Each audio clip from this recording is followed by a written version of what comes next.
For over 3 decades, I've walked the quiet hallways of hospitals, holding hands with patients in their twilight years. I've learned that death doesn't arrive like a sudden storm, as the movies might have us believe. Instead, it leaves a trail of gentle clues, soft whispers from the body that begin nearly a year before the final goodbye.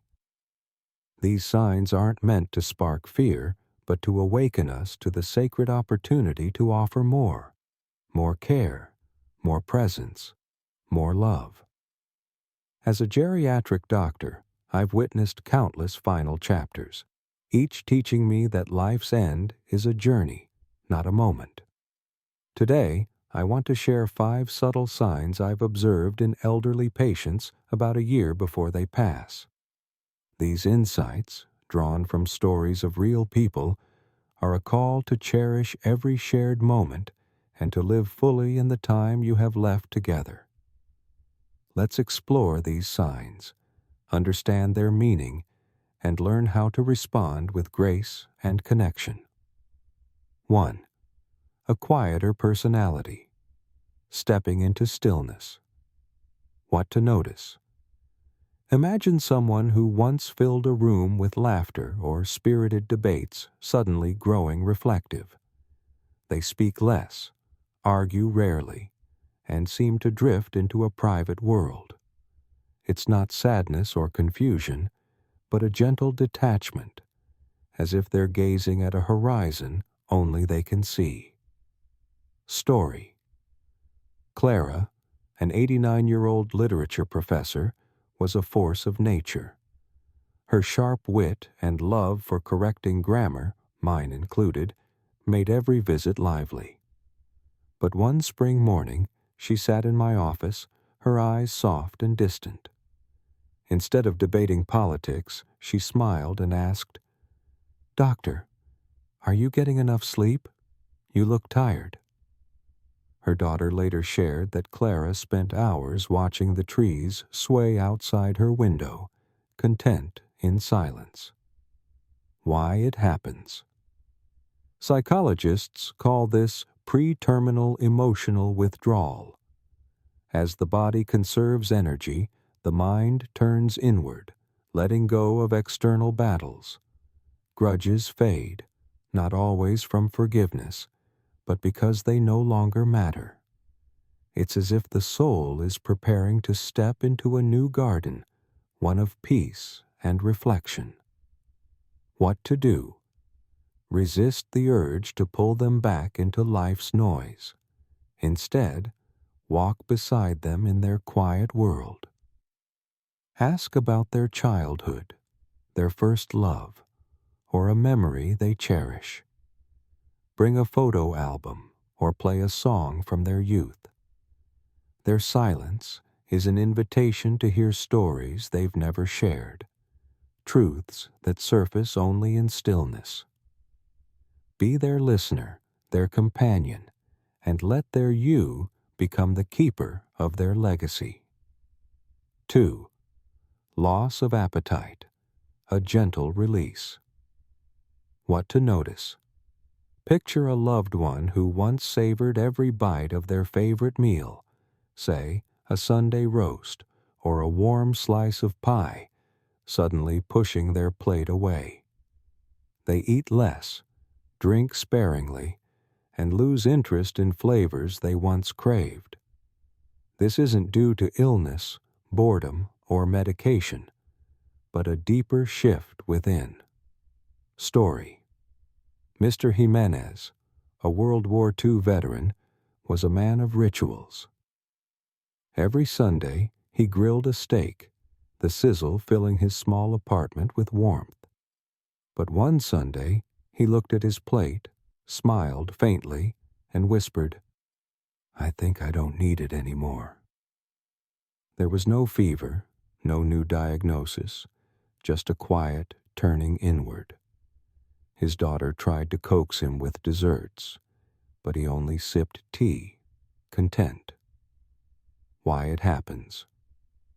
In the final year, the body begins to prioritize essential systems, slowing digestion as a non-essential task. Taste buds fade, and meals feel like too much effort. This isn't about hunger. It's the body gently releasing its hold on the physical world, preparing for a different journey. What to do? Don't panic or force food, as this can cause discomfort. Instead, transform meals into moments of joy. Offer small, comforting bites, a spoonful of warm porridge, a sip of fresh juice, or a drizzle of honey in tea. Sit with them, share a story, and let the act of eating be a celebration, not an obligation. Above all, trust that this is the body's wisdom, guiding them toward peace. 3. Growing stillness, embracing rest. What to notice? You might notice a loved one slowing down, not from pain or injury, but from a profound calm. They skip their daily walk, avoid stairs, or spend more time in their favorite chair. Activities they once loved, gardening, knitting, or even flipping through a photo album, fade as they embrace rest. Story: Mr. Charles, a spry 87-year-old, called his morning garden stroll his thinking path. With a coffee mug in hand, he'd wander among roses, planning his day. Then one crisp morning, he stayed inside. When I asked why, he chuckled and said, "It's too windy today." I glanced outside. The air was still, the leaves unmoving. He simply felt no need to go. Over the months, he rested more, his world growing smaller, yet somehow richer. Why it happens. The body conserves energy, prioritizing rest over movement. This stillness isn't laziness or defeat. It's a sacred phase, a cocoon of calm where the soul prepares for its next step. It's as if they're listening to a melody we can't yet hear. What to do? Don't push them to stay active. Instead, bring the world to them. Offer a gentle hand massage, brush their hair, or help with small tasks like folding a blanket. These acts affirm their value and keep them connected. Sit by their side, share a quiet moment, and honor their stillness as a profound part of their journey. 4. Flickering clarity, a dance between worlds. What to notice? One day, your loved one is sharp, laughing at an old joke. The next, they're confused, forgetting names or speaking of people long gone. They might see a deceased spouse or mix dreams with reality, their words weaving a tapestry of memory and mystery. Story: Mrs. Florence, 94, was a math tutor whose mind rivaled a calculator. But one morning, she looked at me with a radiant smile and asked, "Doctor, have you seen my Jack today? I heard him knock." Jack, her husband, had passed 22 years earlier. There was no fear in her eyes, only joy, as if he'd stopped by for tea. I sat beside her, held her hand, and said, "Maybe he's just saying hello." She nodded, content. Why? It happens. In the final stages, the mind becomes fragile. Small changes, a sleepless night, dehydration, or a new medication, can spark mild delirium. The boundaries between past and present blur, and visions of loved ones offer comfort, not confusion. This is the mind's final dance, swaying between worlds.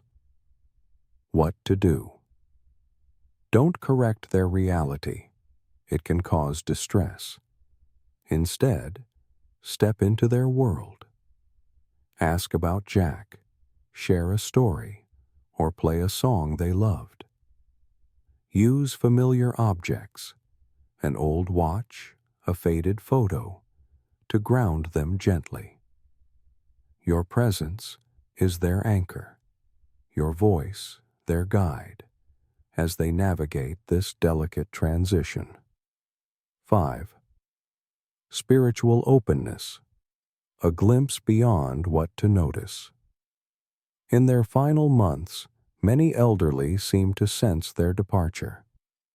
They speak of vivid dreams, see bright lights, or hear gentle voices.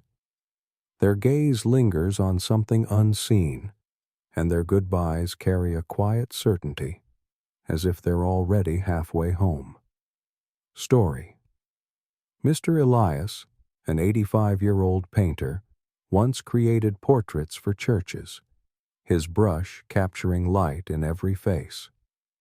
In his final hospital stay, he asked for silence, saying, "I need a few days to prepare." With a pencil and newspaper, he sketched a door opening into golden sunlight. The next morning, he passed peacefully, his drawing beside him, as if he'd stepped through that door. A Norwegian study found 82% of elderly patients experience such visions, dreams of loved ones or radiant peace, easing their passage. Why it happens?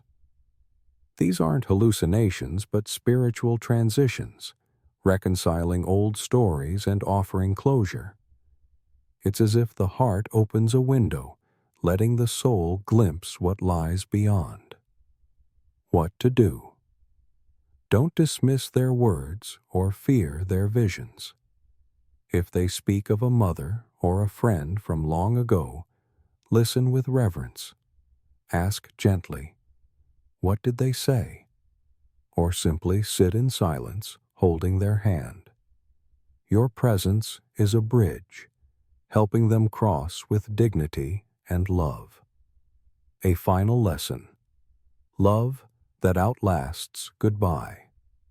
These 5 signs, quiet reflection, fading appetite, growing stillness, flickering clarity, and spiritual openness, are not warnings, but invitations.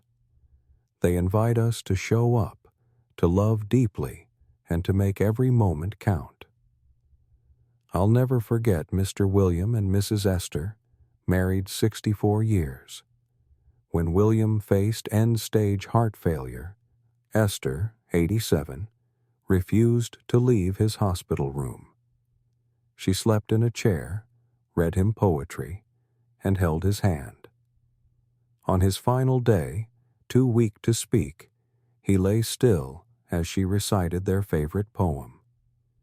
"You are not gone, just walking to a meadow where I'll one day follow."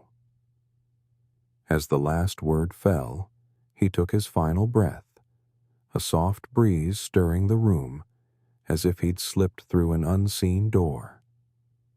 Esther smiled, her love stronger than death. If you see these signs in a parent, grandparent, or friend, don't wait. Say what's in your heart.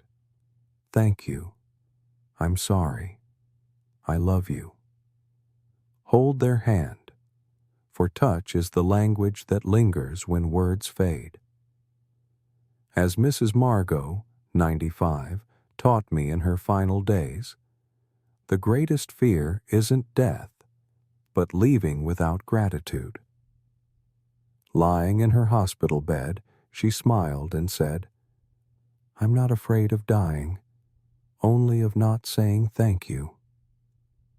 She called her grandchildren, offered blessings, and closed her eyes in peace, her heart full.